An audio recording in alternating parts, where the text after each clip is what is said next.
SQL भी बचे थे, उनमें भी बता ही देता हूँ, 2 महीने हमारे। लोकल क्लियर सेल पे कैसे ओपन करेंगे मैं बताता हूँ बेटा। अब देखिए यहाँ पे सर्च करना है माई सिक्वल सेल, यहाँ पे लिखे हैं आप माई सिक्वल सेल। वो टाइम टेकिंग होता है, बस कमाता है, इसलिए मैं इसको बताऊँ ज्यादा। ये माई सिक्वल सेल ऐसे ओपन होगा, वो ब्लैक विंडो हो गया। यहाँ पे देखिए स्लैश जेएस लिखा हुआ आ रहा है। बाय डिफॉल्ट जो माई सिक्वल है वो जावा स्क्रिप्ट पे चलता है, बाय डिफॉल्ट किस पे चलता है, ये जीएस पे। हमें क्यूरी किसकी लिखनी है, माई स्क्यूएल। तो आप यहाँ पे लिखेंगे स्लैश एसक्यूएल, लिखा, एंटर हिट किया। अब नोटिस करिए यहाँ पे कौन सा मोड में आ गया, एसक्यूएल मोड। पहले किसमें था, जीएस में। आ गया यहाँ तक। अब देखो एक चीज बताइए, जैसे यहाँ पे जब आप जाते थे तो यहाँ पे आप क्या करते थे। अब यहाँ पे आप यहाँ पे देखिए, यहाँ पे जब यहाँ पे आते थे तो डबल क्लिक करते थे। डबल क्लिक करने पे आपको देखो सर्वर का एड्रेस, यूजर नेम और पासवर्ड, 3 चीजें बतानी पड़ती थी ना लॉग इन होने के लिए। तो यहाँ भी आपको 3 चीजें बतानी पड़ेगी, क्या क्या बताएंगे देखिए। स्लैश कनेक्ट यूजर नेम, तो यूजर नेम हमारा रूट है, आपका वट हो सकता है, आप चेक कर लें अपने सिस्टम में। रूट ही है, जनरली मैं इंस्टॉलेशन सबको रूट से ही करवाता हूँ। @ और यहाँ पे किसी कंपनी में काम करोगे ना तो उनका आईपी एड्रेस होगा, जैसे 192 ऐसे लिखा रहेगा। और हमारे फिलहाल की हम तो लोकल मशीन में यूज कर रहे हैं, तो लोकल मशीन में आप ये यूज कर सकते हैं। देखो 127 लिखा है ना, 127.0.0.1, या फिर इन सबों की जगह पे आप सिंपली एक वर्ड लिख सकते हो, लोकल वर्ड, है ना। बट ये कंफ्यूज मत होना कि कल को वहाँ पे एड्रेस क्यों लिख रहा है। हाँ, पोर्ट नंबर नहीं लिखना बेटा, लोकल होस्ट, और इंटर हिट करो। जैसे इंटर हिट करोगे यहाँ पे देखो क्या लिखा है, please provide the password, password enter करना है। तो पासवर्ड क्या है, यहाँ पे बड़े निशान बातें ना करो, 1 2 3 4 5 ये पासवर्ड था। अच्छा, ये पासवर्ड आपका जो मेरा है, आपका अपने अकॉर्डिंग डालना है। इंटर हिट, पासवर्ड वी करो, सेव नहीं करना है। वी वी वी नेबर के लिए वी है, देखो यहाँ पे वी प्रेस करिए। हमारा कनेक्टिविटी हो चुका है, सब लोग यहाँ तक आ चुके हैं। क्या दिक्कत है, अब यहाँ पे गई, पहला कमांड था बेटा, देखो ध्यान से, सबसे पहले हमने लिखा स्लैश एसक्यूएल एंटर किया, हम आ चुके थे यहाँ पे। यहाँ पे लिखने के बाद ये दूसरा कमांड है हमारा, command number 2, command number 1, command number 2, बस, और कमांड नंबर 3। ये 3 कमांड हमने अभी तक एंटर किया, और अभी यहाँ पे पहुंच चुके हैं सब लोग, देखिए यहाँ तक आ चुके हो। 3 कमांड मैंने ऑलरेडी यूज किया। I think all of you have completed this thing, हो गया सबका यहाँ तक। अब यहाँ पे देखो, वहां पे तो लॉगिन होते आपको, यहाँ पे लॉगिन होते आपको डेटाबेस दिख जाता था सारे, है ना। जैसे यहाँ पे अब जैसे इंटर हिट कर रहे थे, आपको डेटाबेस सारे दिखने लग जाते थे। यहाँ पे तो हमारे डेटाबेस दिख ही नहीं रहे हैं, यस और नो। यहाँ पे डेटाबेस दिख नहीं रहे हैं ना हमारे इसमें, यहाँ तो सारे दिखते थे, यहाँ पे नहीं दिख रहे हैं। तो यहाँ पे क्या करोगे, डेटाबेस को देखने के लिए शो डेटाबेसेस, इसका कमांड होता है डेटाबेस देखने के लिए, डेटाबेसेस, शो डेटाबेसेस। इसमें कोई रिकमेंडेशन नहीं आता, और इसमें हर एक क्यूरी लिखने के बाद सेमीकोलन देना मैंडेटरी है। इंटरनेट क्या डेटाबेस के नाम आ गए, यही डेटाबेस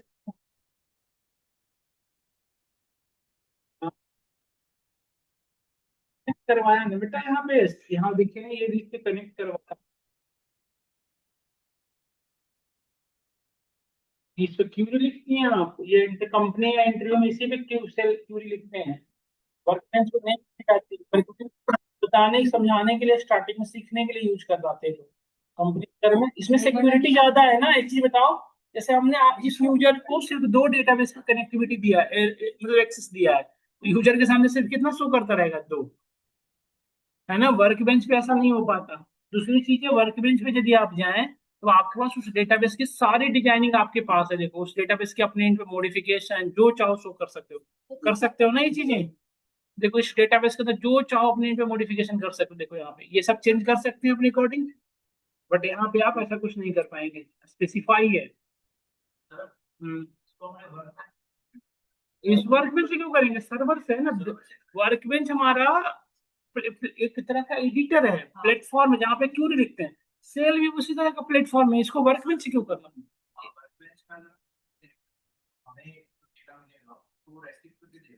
हम्म, क्या कर देगा।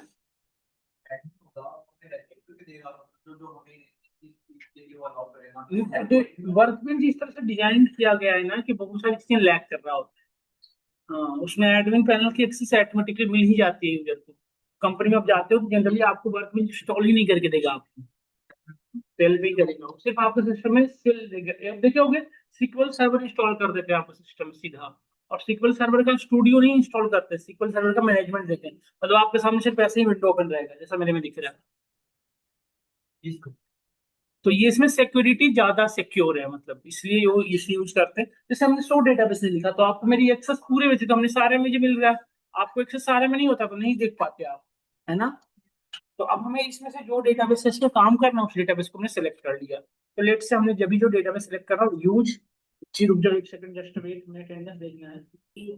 यहाँ पे देखिए, यहाँ पे देखिए सब लोग, तो ये डेटाबेस सेलेक्ट कर लें। देखो ये हमारी डेटाबेस आ गई, इसमें से स्पेसिफिक डेटाबेस जिस पे काम करना है उसे सेलेक्ट करना पड़ता है, वहां पे यही करते थे, निशान बातें नहीं। तो रहने दोनों, कोई दिक्कत नहीं। यहाँ देखो यूज डेटाबेस का नाम सिक्वल इनवर्सी, इस या फिर हम आज की क्लास में सिक्वल एचआर पे काम करते हैं, सिक्वल एचआर डेटाबेस का नाम है। और यहाँ पे इंटरनेट क्या, देखो डेटाबेस हमारा सिलेक्ट हो गया। यूज कमांड का यूज क्यों करते थे बताइए सब लोग, डेटाबेस सेलेक्ट करने के लिए। हमने डेटाबेस सेलेक्ट कर लिया बेटा, अब इस डेटाबेस के अंदर टेबल्स होते हैं, तो टेबल देखने के लिए हम क्या यूज करते हैं, शो टेबल्स। टेबल्स इंटरनेट कर, देखो इसके अंदर बोलने दो टेबल है, कौन कौन सा, इम्प्लॉय और ऑफिसेस, है ना। तो मुझे इम्प्लॉय की सारी डेटा दिखनी है, तो क्या लिखूं बेटा, select star from table name. यहाँ पे कोई रिकमेंडेशन नहीं आता, एम्प्लॉइज, और एंटर हिट कर, देखो ये एम्प्लॉय टेबल की सारी डेटा आ गई, हमारे सामने दिख रही है, सबको दिख रहा है। अब एक चीज ध्यान से समझना, हमारे पास यहाँ पे नोटिस करना, एक चीज ध्यान से सब लोग, हमारे पास एक सिंगल टेबल है जिसमें एम्प्लॉय की सारी इंफॉर्मेशन है, दिख रहा है ना। और इसी एम्प्लॉय, यही एम्प्लॉय के यहाँ पे इनके मैनेजर की भी इंफॉर्मेशन है, देख रहे हो। मतलब एक सिंगल टेबल है जहाँ पे एम्प्लॉय की भी सारी इंफॉर्मेशन है, और इस एम्प्लॉय के मैनेजर कौन है उसकी भी इंफॉर्मेशन दिख रहा है ना सभी को। बट हमारे पास एक सिंगल टेबल बेटा, अब एक ही टेबल जिसमें एम्प्लॉय की भी आईडी है, जैसे देखो इस एम्प्लॉय की आईडी क्या है 37, देखो इसके एम्प्लॉय मैनेजर कौन है ये, अगेन खुद भी ये एम्प्लॉय है, इसका कोई मैनेजर नहीं है, मतलब ये कंपनी का सीईओ हो सकता है। तो इस तरह से हर एक एम्प्लॉय की इंफॉर्मेशन है, और वो उस कंपनी का वो एम्प्लॉय भी है। तो मतलब मेरा कहने का सेंस है, एक ही टेबल है जिसमें एम्प्लॉय की भी इंफॉर्मेशन है और उसके मैनेजर की भी इंफॉर्मेशन है। तो अब मुझे इन टेबल से मुझे एक हायरार्की बनाना है, एक सिंगल टेबल से मुझे एक हायरार्की बनाना है जिसमें एम्प्लॉय की एम्प्लॉय आईडी हो, एम्प्लॉय नेम हो, एम्प्लॉय का डेजिग्नेशन हो, इसकी मैनेजर आईडी हो, मैनेजर नेम हो, मैनेजर का डेजिग्नेशन हो, सारी चीजें कैसे करना है। अभी हमारे पास सिर्फ क्या अवेलेबल है, एम्प्लॉय की आईडी, ये एम्प्लॉय है, इसका इसके रिपोर्टिंग मैनेजर है। तो अब ढूंढना पड़ेगा ना कैसे, ये एम्प्लॉय है, इसका मैनेजर ये है, तब इस मैनेजर का क्या नेम है, कि ये मैन्युअली ढूंढना पॉसिबल है, और ये हो सकता है कि उस पर्टिकुलर यूजर को एक्सेस भी ना हो। जैसे लेट से ये जो यूजर है 373391 डी आईडी, इसको अपने मैनेजर को कुछ मेल करनी है, तो उसको तो सिर्फ उसको क्या पता है कि हमारे एम्प्लॉय हमारे मैनेजर का आईडी है 37270, इसलिए आपको कैसे कुछ मेल कर पाएगा, ये सुनो उसकी इन्फॉर्मेशन होनी चाहिए ना पूरी तरह से। तो कंपनी की एचआर है, लेट से आपको टास्क दी कि मुझे आप पूरी, ये हमारे डेटाबेस है, इस टेबल से आप हायरार्की जनरेट करके दो। हायरार्की ऐसे बनाना है कि इम्प्लॉय, सारे इम्प्लॉय की इन्फॉर्मेशन उस इम्प्लॉय के रेस्पेक्ट में, उसका नेम क्या है, डिजिग्नेशन क्या है, सैलरी क्या है, एलिजिबल है, उसके रिपोर्टिंग मैनेजर कौन है, उस रिपोर्टिंग मैनेजर का डिजिग्नेशन क्या है। लेट से डिपार्टमेंट होता तो डिपार्टमेंट लिखते हो, नहीं है तो नहीं, और ऑफिस आईडी क्या है, ऐसे। तो मुझे तीनों चीजें ऐड करनी, कैसे करेंगे बताइए सब लोग। अब एक ही टेबल है जो हमारा इम्प्लॉय को भी रिप्रेजेंट कर रहा है, एक ही टेबल है जो मैनेजर को भी। तो जब एक ही टेबल दो तरीके से ट्रीट होने लग जाए, तो अब एक ही टेबल को दो बार ज्वाइन कराना पड़ेगा, और that is called self join. ऐसे सिनेरियो जहां पे एक ही टेबल के अंदर दोनों तरह की इंफॉर्मेशन होगी, इसके लिए क्या करना पड़ता है, इस ज्वाइन कराना पड़ता है। अभी सेल्फ ज्वाइन इनर ज्वाइन के साथ भी लगा सकते हो, आउटर ज्वाइन के साथ भी लगा सकते हो। Self join types of join नहीं है, ये टाइप ऑफ टेक्निक है जिससे हम सेल्फ ज्वाइन नाम दे रखे हैं। ये इनर ज्वाइन ही है, ये आउटर ज्वाइन ही है, दोनों करते हैं हम। बस ये सेल्फ ज्वाइन इसको इसलिए कह रहे हैं क्योंकि टेबल खुद से ज्वाइन कर रहा है खुद के साथ, इसलिए इसका नाम हो गया सेल्फ ज्वाइन। समझ में आया। लेफ्ट एक्सक्लूडिंग ज्वाइन मतलब एक्सक्लूड करना है, लेफ्ट वाले एरिया को एक्सक्लूड, मतलब बेटा स्किप करके कॉमन वाले को लेना है, कॉमन और राइट वाले। तो लेफ्ट एक्सक्लूडिंग को आप राइट ज्वाइन कर सकते हैं, और राइट एक्सक्लूडिंग को left join, left outer join. Exclude मतलब होता है स्किप करना, छोड़ देना वो पार्ट, और इंक्लूड मतलब इंक्लूड। ये टाइप्स ऑफ ज्वाइन नहीं है, सुनो ये वर्डिंग यूज किया गया है, लेफ्ट आउटर ज्वाइन और राइट आउटर ज्वाइन। एक्सक्लूडिंग मतलब वो वर्डिंग यूज करके आपको कंफ्यूज किया जा रहा है। एक्सक्लूड मतलब छोड़ देना है ना। ये अपनी जब भी ऐसा कुछ नया वर्ड मिले आपको तो देखो दो ही होते हैं ओवरऑल, जो मैंने बता दिया आपको था। और उसके बाद यदि कुछ ऐसा वर्ड मिले तो आपको अपने आईक्यू लेवल के यहाँ पे सोचना है ना। डन। तो अब हमें बात करते हैं, देखो ज्वाइन कराते हैं आप। तो ज्वाइन करने का कमांड क्या था बताओ? Select star from employees table है ना। देखो एम्प्लॉइज टेबल का हमने यहाँ पे ई एलियास क्रिएट कर लिया। अभी कौन सा ज्वाइन परफॉर्म करना बताना एक बार। ये बताएं आप सुनील, अभी कौन सा ज्वाइन है बताओ? इनर ज्वाइन है ना निशांत, क्योंकि यहाँ पे सिर्फ क्या लिख रखे हो? ज्वाइन। यदि आउटर ज्वाइन होता तो यहाँ पे क्या लिखा रहता? लेफ्ट ज्वाइन या राइट ज्वाइन है ना। और ये इम्प्लॉई का देखो यहाँ पे इम्प्लॉई टेबल का इलियास क्या रख रखा हूँ? ई। और इसी इम्प्लॉई का यहाँ पे इलियास क्या रख रखा हूँ? एम है ना।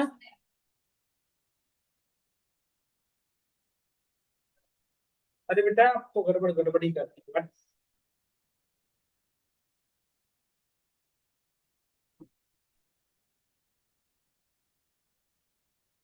एम की जगह पे आप पी रख सकती हैं, कुछ भी रख सकते हैं, इलियास तो बेटा कुछ भी हो सकता है ना। आप क्या गलत कर रही हैं देखो आप। रिया कुंदी आप ये आपके सिस्टर हो? वो भी क्लास लेने आती थी पहले। अब वो उनकी जॉब हो गई नहीं। रिया कुंडी कोई तो है। अच्छा सॉरी बेटा।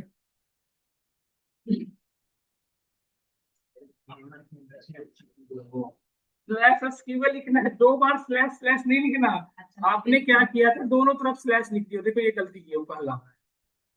एक साइड स्लैश नहीं बेटा। आप आगे आ जाओ, आगे आओ। इधर बैठ जाओ, यहाँ आ जाओ, मैं समझ पा रहा हूँ दिक्कत है, आगे आओ।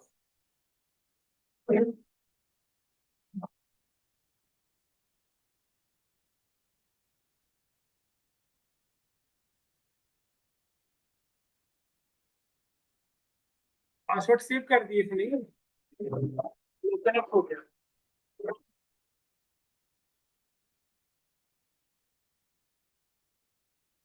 यहाँ तक हम आ चुके हैं। देखो दोनों ज्वाइन कर रहे हैं। अब यहाँ पे समझना है, ध्यान से देखना आप लोग। देखो इस दोनों को ज्वाइन किस बिहाफ पे कराओगे बेटा बताओ?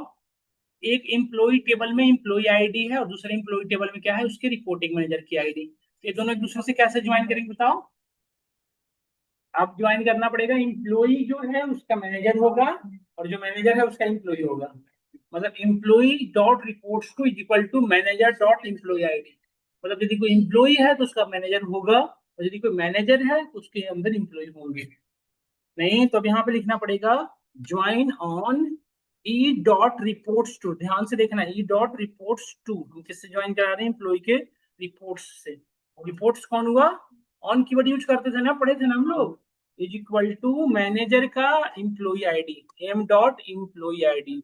समझ में आए? थोड़ी सी टिपिकल है समझना। देखो यही लाइन थोड़ी सी आपको परेशान करेगा ज्यादा, यही समझना है थोड़ा। देखो इसको समझो। एम्प्लॉय का रिपोर्टिंग मैनेजर और उस मैनेजर उसी मैनेजर का एम्प्लॉय आईडी, जो दोनों बराबर है। मतलब जिस एम्प्लॉय के मैनेजर हैं और जिस मैनेजर का एम्प्लॉय है उसको ज्वाइन करा रहा हूँ। तो इसमें कौन आएंगे दोनों में? जिस एम्प्लॉय के मैनेजर होंगे और जिस मैनेजर का एम्प्लॉय होगा। जैसे ये मैंने एम्प्लॉय, इसका मैनेजर नहीं है ना कोई, तो ये आपके रिजल्ट सेट का पार्ट नहीं बनेगा, क्योंकि ये कॉमन नहीं हुआ ना, दोनों में नहीं मिला ना ये चीज। देखो आप क्यूरी को हमने यहाँ पे रन के इंटरप्रेट किया, देखो क्यूरी आ गई।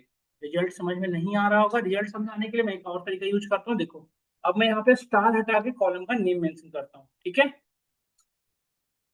और स्टार लगाया, हमने लिखा ई डॉट इम्प्लॉई आईडी। ऐसे ऊपर कर दो ना, वो up arrow down arrow, up arrow करेगा तो उसके प्रीवियस क्यूरी आ जाएगी बस। E dot employee ID as employee ID. अब तो छूट गई आप मीनाक्षी। अभी एक सेकंड मुझे करा देता हूँ, फिर एक सेकंड। ई डॉट फर्स्ट नेम, देखो एज इम्प्लॉई नेम। एम्प्लॉय मत लिखो अभी, ये कंफ्यूज हो जाओगे, बहुत बड़ी एक्टिविटी है। एक बार सब लोग जाओ एम्प्लॉय नेम। अब इसका डिजिग्नेशन तो अब देखो, एम्प्लॉय और मैनेजर दोनों में कॉलम तो सारे दोनों वाले हैं एक दूसरे में। तो सबके स्पेसिफाई करना पड़ेगा ना। जैसे पहले क्या होता था कि कस्टमर आईडी एक में होता था, अब दोनों में दोनों कॉमन है। जितने कॉलम इम्प्लॉय में उतने ही कॉलम रिपोर्टिंग मैनेजर में भी है ना। तो दोनों के आगे ई डॉट लिखना पड़ रहा है। देखो हमने इम्प्लॉय आईडी ले ली, इसको इम्प्लॉय का फर्स्ट नेम ले लिया और इम्प्लॉय का डिजिग्नेशन ले लेता हूँ। डिजिग्नेशन का नेम क्या ले रखे कॉलम में, जॉब टाइटल है ना, ई डॉट जॉब टाइटल, इसका नाम देता हूँ एज डिजिग्नेशन। यहाँ पे कोई रिकमेंडेशन नहीं आता, बिल्कुल जिनको नहीं आता वो नहीं लिख पाओगे, क्यूरियसली हाल है। M dot manager ID, M dot reports to manager ID नहीं है यहाँ पे। मैनेजर को यहाँ पे क्या कर रहा है, reports to,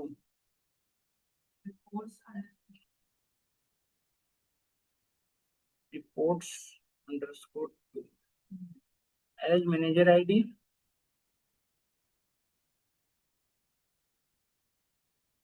M dot first name, देखो थोड़ा सा टिपिकल है लेकिन कंफ्यूज नहीं होना है, मैनेजर नेम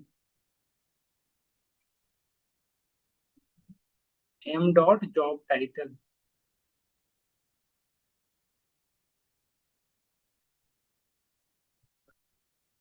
एज डेजिग्नेशन है ना, बस।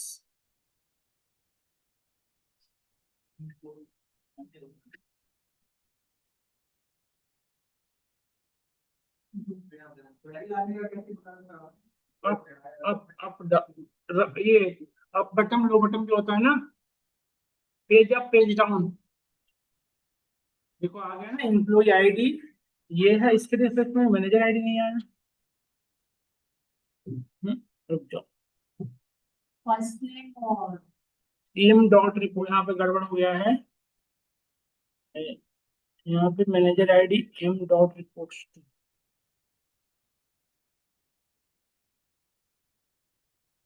देखिए यहाँ पे ये इम्प्लॉई है, इसके रिपोर्टिंग मैनेजर ये हैं, इनका नेम वंदा है।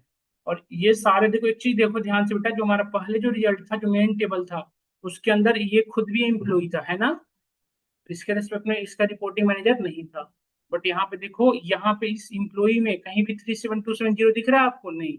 क्यों नहीं दिख रहा है, क्योंकि हमने इनर ज्वाइन परफॉर्म किया। तो इनर ज्वाइन में जिस इम्प्लॉई के मैनेजर नहीं है वो हमारे रिजल्ट सेट के पार्ट नहीं बने, क्योंकि इनर ज्वाइन में इंटरसेक्शन होता है ना।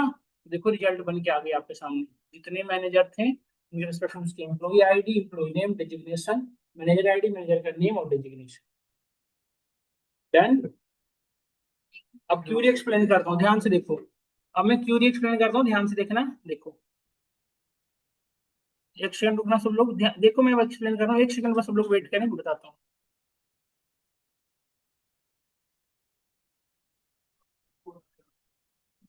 अरे चलो चलो, क्या है ये, कौन बोलता है इससे। अब है ऐसे क्यों परेशान है, भूख लग रही है क्या, जिम चला गया था क्या आज।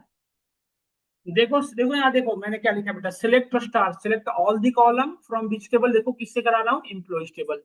इसका लिहाज क्या क्रिएट कर लिया बेटा, ई।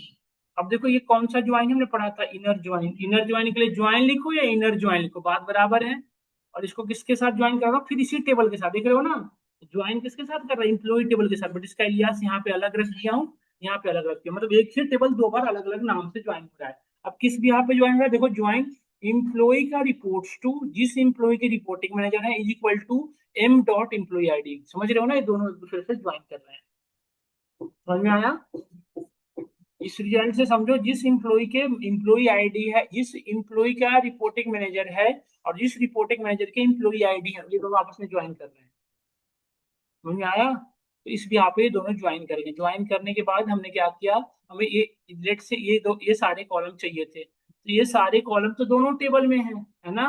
कि जितनी इंफॉर्मेशन इम्प्लॉय में है उतनी इंफॉर्मेशन उसके मैनेजर टेबल में भी है, क्योंकि एक ही टेबल दो बार ज्वाइन हुआ है।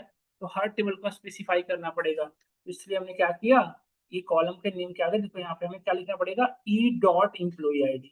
यदि इम्प्लॉय की इन्फॉर्मेशन चाहिए तो यहाँ पे लिखोगे ई डॉट इम्प्लॉय आईडी, है ना। एज इम्प्लॉय आईडी लिख दिया, एमपी आईडी नहीं लिखा, इम्प्लॉय आईडी। यदि इम्प्लॉय का नेम चाहिए तो E dot first name, employee का जो नेम है ना वो फर्स्ट नेम और लास्ट नेम अलग अलग है, एज इम्प्लॉय नेम लिख दिया हमने यहाँ पे। हाँ कर सकते हैं, बिल्कुल कर सकते हैं।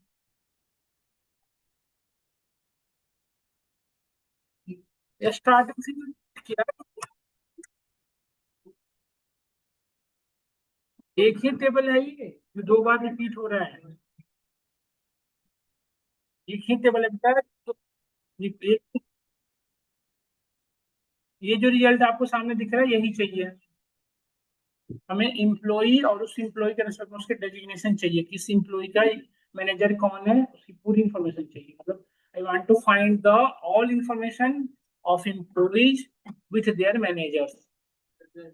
बट हमारे पास जो डेटा है ना बेटा, उसके अंदर सिर्फ एक ही इन्फॉर्मेशन देखिए आप, ये हमारे पास इन्फॉर्मेशन है। एक ही टेबल है जिसमें इम्प्लॉई की इन्फॉर्मेशन है और मैनेजर की। इम्प्लॉई के रेस्पेक्ट में सिर्फ मैनेजर की आईडी है। इसका नेम वगैरह ढूंढने के लिए आपको फिर से वापस आना पड़ेगा। देखो 3391 इम्प्लॉई है, इसका इम्प्लॉई आईडी इन मैनेजर ये है। एक 37270 अगेन एक इम्प्लॉई है, बट इसका कोई रिपोर्टिंग मैनेजर नहीं है। बट थिंग इज दैट कि इसके और बाकी की इन्फॉर्मेशन हमें ढूंढना मैनुअली पड़ रहा है। मैं चाहता हूँ कि नहीं, मुझे ऐसा रिजल्ट मिले, ऐसा जिसमें हर एक एम्प्लॉय के रेस्पेक्ट में उसका, देखो ये इम्प्लॉय है, इसका मैनेजर ये है, इसका नेम ये है, ऐसा चाहिए। तो इसलिए मैं ज्वाइन लगा रहा हूँ। समझ में आया अब? हम्म। क्या नहीं कर सकते हैं ना? ये कर तो रहा हूँ मैं, एरो से ऊपर से नीचे आ तो रहा है। कौन से? ये बेस से शिफ्ट के नीचे जो up down left right arrow है। ये क्या है? पेज अप पेज डाउन नीचे में है। अरे बहुत गड़बड़ है। जेवर मंगाई था ही नहीं, तभी तो ऐसे दिक्कत है।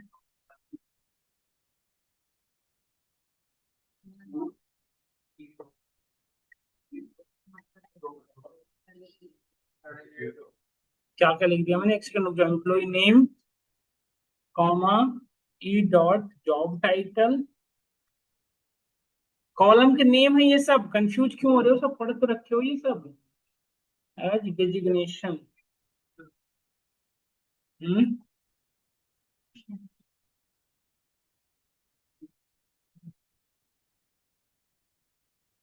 कॉमा एम डॉट नहीं, ई डॉट रिपोर्ट्स टू,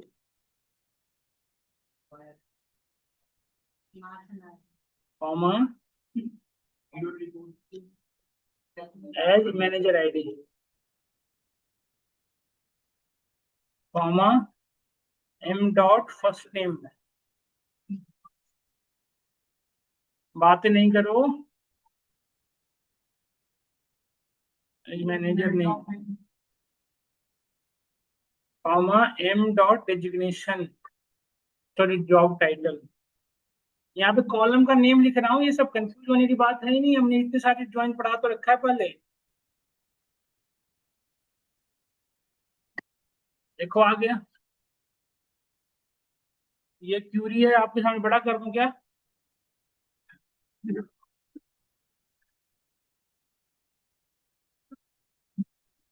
तो भाई मैं भेज ही देता हूँ रिकॉर्डिंग, कुछ बार बार की बात, परेशानी खत्म, एक साथ सारे भेज ही देता है। ये हमारे रिपोर्टिंग मैनेजर की इन्फॉर्मेशन है, समझ में आया? तो ये है हमारा, ये सारी इन्फॉर्मेशन ये हमारा हुआ सेल्फ ज्वाइन, इसी का नाम दे दिया लोगों ने सेल्फ ज्वाइन। तो फिर टेबल, ये अच्छा एक चीज देखो यहाँ पे बेटा, ये चेंज करूँ तो क्या होगा? आप लोग बताना, ध्यान से देखिएगा, मुझे बताना सब लोग।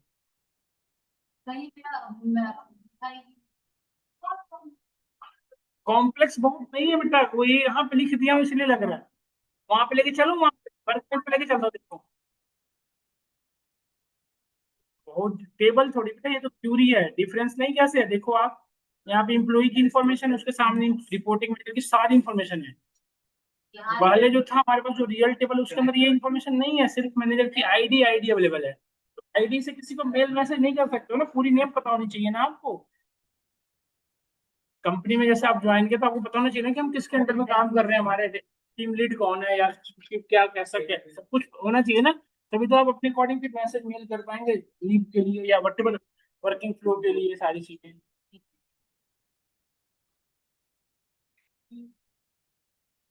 ये क्यूरी को मैं आपके उस पे आखता हूँ तो आपको समझ में बड़ी आसानी से आने लग जाएगा। देखो यहाँ पे थे, हम क्यूरी लिख रहे थे अभी तक। देखो इसको ब्रेक कर देता हूँ, यहाँ से बिल्कुल समझ में आने लग जाएगा। देखो देखो यहाँ पे मैं ब्रेक कर रहा हूँ, अपने आप समझ में आने लग जाएगा, सबको आ जाएगा। ये थोड़ा सा ना ऐसे इसलिए लिख रखा था, अभी बस सबको समझ में आ जाएगा।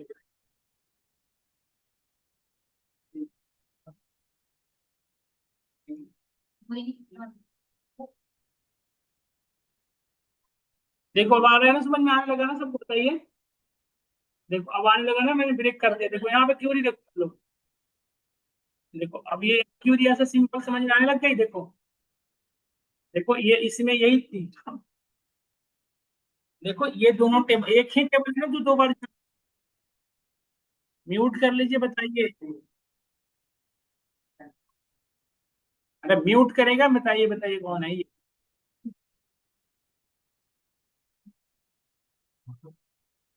यहाँ तक समझ में आया? यहाँ तक आया सबको समझ में? नहीं बेटा, उसमें ये यही इसीलिए तो लर्निंग पर्पस इसे यूज कराते हैं सब लोग, कि आपको यही देखो कितनी सिंपल लगने लगी, क्यों लगने लगी ना। ये कॉलम के नियम है, चार कॉलम जो लिखा हूं मैं, और ये टेबल है, देखो कितना सिंपल हो गया। यहाँ पे इम्प्लॉय का ये यहाँ पे एम रख दिया हूँ। यहाँ पे इम्प्लॉय, यहाँ पे मैनेजर। देखो ये कितना सिंपल लगने लगा ना आपको, वही सेम क्यूरी क्रिएट की। अब मैं आपको बेटा लेफ्ट जो अब एक और बच गया है। एक देखो हमारा एक क्वेश्चन है आप सभी से, देखो अब यहाँ पे यदि मैं लेफ्ट लगा दूं तो कौन सा ज्वाइन हो गया बताओ? Left join. अब बेटा देखो सुनो ध्यान से, चाहे वो इम्प्लॉय के रेस्पेक्ट मैनेजर होगा या नहीं होगा, अब सारे इम्प्लॉय आएंगे, क्योंकि अब हम लेफ्ट टेबल को प्रिविलेज दे रहे हैं। अब देखो रिजल्ट में क्या चेंजिंग आएगा, डेटा भी सिलेक्ट नहीं था ना, इसलिए ऐसे आ गया यहाँ पे। हाँ वो भी आएगा। अरे एरर नहीं आ रहा बस, ये डेटा भी सेलेक्ट क्यों हो जा रहा है बार बार? जब हम इसको सेलेक्ट कर रहे हैं, ऊपर में क्यूरी लिख रखा होगा, कोई नहीं, इसको सेलेक्ट करके रन करा लेते हैं। देखो यहाँ पे, अब देख रहे हो ना यहाँ पे, ये इम्प्लॉय भी हमारे मैनेजर इम्प्लॉय टेबल में रिजल्ट में बन रहा है, क्योंकि इसका इम्प्लॉय जबकि नहीं है। जबकि पहले जब हमने ज्वाइन सिर्फ लगाया था, देखो फिर से दिखा रहा हूँ, तो सिर्फ हमने ये लगाया था तो ये रिजल्ट सेट का पार्ट नहीं बना था। देखिए आप देख सकते हो, देखो नहीं बनाना, देख रहे हो 37270 कहीं दिख रहा है आपको? नहीं दिख रहा, क्योंकि इसके रिस्पेक्ट में इसके मैनेजर थे ही नहीं। और जैसे ही हमने लेफ्ट ज्वाइन लगाया, उसका मैनेजर अब लेफ्ट टेबल को प्रिविलेज मिल गई, देखो सारे डेटा आने लगे। देखो ये भी आ रहा है, 37270 भी आ रहा है, जबकि इसका कोई मैनेजर नहीं है, तो लेफ्ट टेबल से सारी एक्सेस में लगे इसको। देखा ना, सेल्फ ज्वाइन आपका इनर ज्वाइन के साथ भी काम कर रहा है, आउटर ज्वाइन के साथ भी काम कर रहा है, तो ये कंफ्यूज मत होना, ये पूछा जाता है आपसे। तो सेल्फ ज्वाइन इज टेक्निक जो इनर ज्वाइन के साथ भी काम करता है और आउटर ज्वाइन के साथ भी। कुछ लोग आपको टाइप्स ऑफ ज्वाइन नाम दे देते हैं कि सेल्फ ज्वाइन, उनको कहना भाई साहब ऐसी बात नहीं है, सेल्फ ज्वाइन एक टेक्निक है, टाइप्स ऑफ ज्वाइन नहीं है। दो ज्वाइन और है जो मैं आपको बता देता हूँ। नेचुरल, ये चीज बताइए, अब तक जितने भी ज्वाइन आपने पढ़ा उन सबों के लिए प्री रिक्विजिट क्या था? नोट कर लो ना प्लीज, जिसका कोई क्वेश्चन नहीं है ना, बुकाते हैं बच्चे।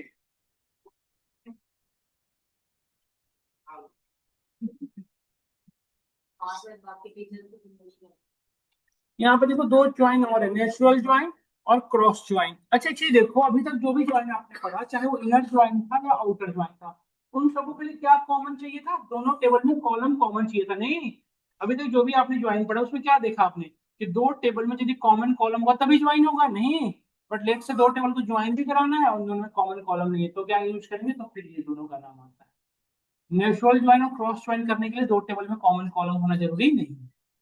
जैसे देखो, बट यदि कॉमन कॉलम नहीं है तो ये दोनों रिजल्ट तो जनरेट करते हैं, बट ये रिजल्ट जो है आपके अनएक्सपेक्टेड है, मतलब ये कस्टमर के रेस्पेक्ट में यही ऑर्डर है, इसकी कोई श्योरिटी नहीं है। समझ गए ना, मतलब ये कस्टमर बस ये दो टेबल की पे लेके आ जाएगा, ये कस्टमर का ये ऑर्डर है या नहीं है, आप खुद डिसाइड। समझ गए ना? जैसे देखो, जैसे हमारे पास देखो बेटा, एक चीज दिखाता हूँ करके आपको।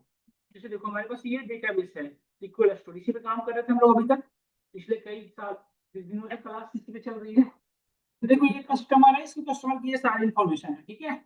अब इस कस्टमर को देखो, ये कस्टमर है जिसमें कस्टमर आईडी है, फर्स्ट नेम लास्ट नेम है।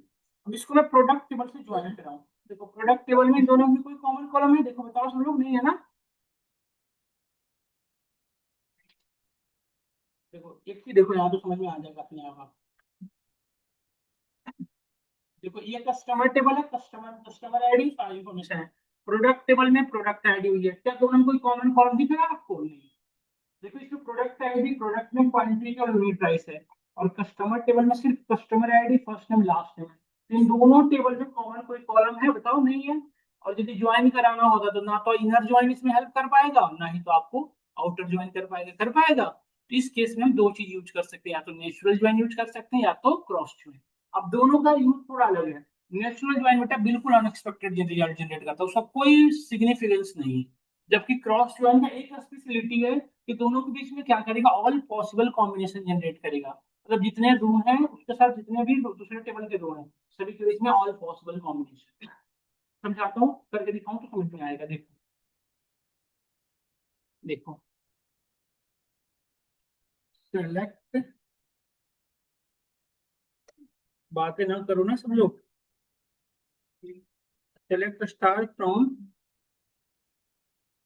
कस्टमर और नेचुरल ज्वाइन परफॉर्म कर रहा हूँ। नेचुरल ज्वाइन यार, ऑर्डर, दोनों टेबल देखो ज्वाइन करेंगे, बस ज्वाइन कर गए। देखो कस्टमर और इस कस्टमर के यहाँ पे देखो प्रोडक्ट डिटेल, देखो भी करके दिखाता हूँ। नहीं नहीं, प्रोडक्ट ज्वाइन करा ना। देखो इस कस्टमर आईडी प्रोडक्ट आईडी है, इसकी कोई सिक्योरिटी नहीं है। मतलब ये कहना चाह रहा हूँ कस्टमर आईडी 10 ने प्रोडक्ट आईडी 1 को परचेज किया था या नहीं किया था, इसकी कोई सिक्योरिटी नहीं। बस इसने दोनों टेबल को एक जगह पे लेके आ गया, बस इतना था। नेक्स्ट में कहोगे जो सोर्स है बस हुई।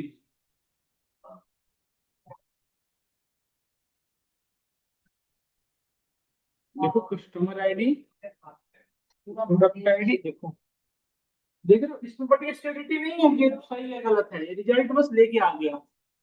इसके हम बिल्कुल वो कर सकते हैं। तो ये नेचुरल ज्वाइन बहुत कम यूज होता है, बहुत ही कम यूज होता है, न के बराबर यूज करते हैं हम लोग सब। तो यदि आप इसे यूज करोगे तो रिजल्ट यदि गलत, ऐसा क्यों हो रहा है? क्योंकि दोनों में कॉमन कॉलम है ही नहीं, तो वेरिफिकेशन हो ही नहीं पा रहा कि इस प्रोडक्ट का ये था या नहीं था, वेरिफिकेशन उल्टा तो कर ही नहीं पा रहा। बाकी में देखे थे क्या कि दोनों में कॉमन होता था तो उसको चेक करता था कि ये कस्टमर आईडी ये ऑर्डर आईडी है कि नहीं, तो चेक करता था ना ये सब। यहाँ पे वही चीज नहीं हो पा रही है वेरिफिकेशन। और एक होता है बेटा क्रॉस ज्वाइन। क्रॉस ज्वाइन क्या करता है, ऑल पॉसिबल कॉम्बिनेशन, मतलब समझे क्या होता है ऑल पॉसिबल? देखो इसमें आपको 0 और 1 दो नंबर दिया, इस तीन दोनों के कॉम्बिनेशन से आप कितने दो डिजिट के नंबर बना सकते हो बताओ? टू डिजिट के नंबर बनाने हैं 0 और 1 के कॉम्बिनेशन से, तो कितने हो सकते हैं बताओ सब लोग? एक तो हो सकता है बेटा 0 1 हो सकता है, 1 0 हो सकता है, 0 0 हो सकता है, और 1 1, यही चार कॉम्बिनेशन हो सकते हैं। क्या इसके बाद और भी हो सकता है? नहीं हो सकता। मतलब टू डिजिट के two two digit, two digit को मिला के दो दो नंबर के, दो डिजिट के आपको यदि नंबर बनाना है तो कितने टोटल पॉसिबल कॉम्बिनेशन बन सकते हैं? 4। नहीं, और लेट्स से वही सेम चीज 10 रो है, दूसरे में 8 रो है, इसके पॉसिबल कॉम्बिनेशन टोटल कितने बनेंगे? 80 है ना। जैसे देखो मैं आपको दिखाता हूँ तो आपको ट्रस्ट होगा तभी आप देखो। कस्टमर टेबल में कितने टोटल कॉलम बताओ? कितने टोटल? 10। और इसको लेट्स हम ज्वाइन करवा रहे हैं सिफर के साथ, क्रॉस ज्वाइन। सिफर में कितने टोटल बताओ? तो यदि टोटल रिजल्ट कितने बन जाएंगे? 10 क्रॉस 5, 50। मतलब ऐसे होगा बेटा, देखो सुनो, रो नंबर कस्टमर फर्स्ट का सिफर के जितने रो है सभी से ज्वाइन होगा। मतलब कस्टमर आईडी 1 का सिफर आईडी 1, कस्टमर आईडी 2 का सिफर आईडी, ऐसे सबका होगा। तो पहले के रेसिपी में 5 बना, फिर दूसरे के रेसिपी में 5 बना, फिर तीसरे से, तो टोटल कितने बन जाएंगे? 10 × 5, 50। देखो करके दिखाता हूँ। इसका यूज बताता हूँ, बहुत अच्छा एक यूज है इसका, मतलब आप समझो।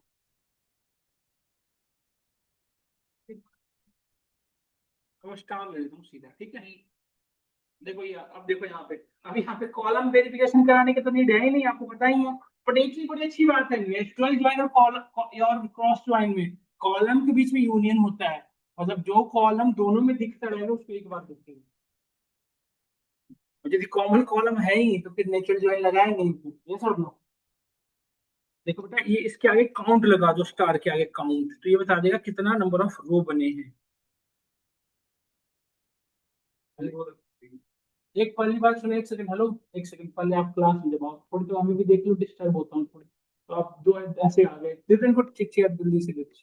नहीं वो क्या मांग रहे हैं, दे दो उनको। अच्छा तो थोड़ा सा आप बता के थोड़ा, बिल्कुल ऐसा होता है, थोड़ा तो बता के आया करो या जाया करो, ऐसे थोड़ी होता है। देखो टोटल कितने नंबर ऑफ रो बने हैं बताइए? 50। टोटल कितने रो बने हैं? 50, देख रहे हो ना अभी तुम?